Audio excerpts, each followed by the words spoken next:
In this video, I will show you how to change permissions in Meta Ads Manager.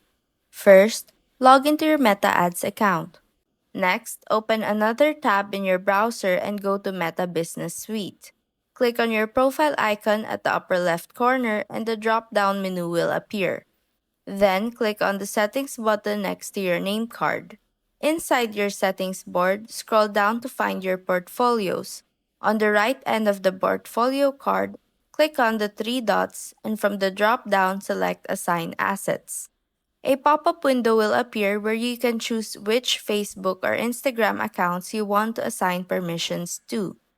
On the right side of the pop-up, you will see multiple options that you can customize based on your needs. Once you've set the permissions, click on Assign Assets at the bottom. A confirmation box will then appear. Simply click on Yes, confirm to finalize your changes. And that's how to change permissions in Meta Ads Manager.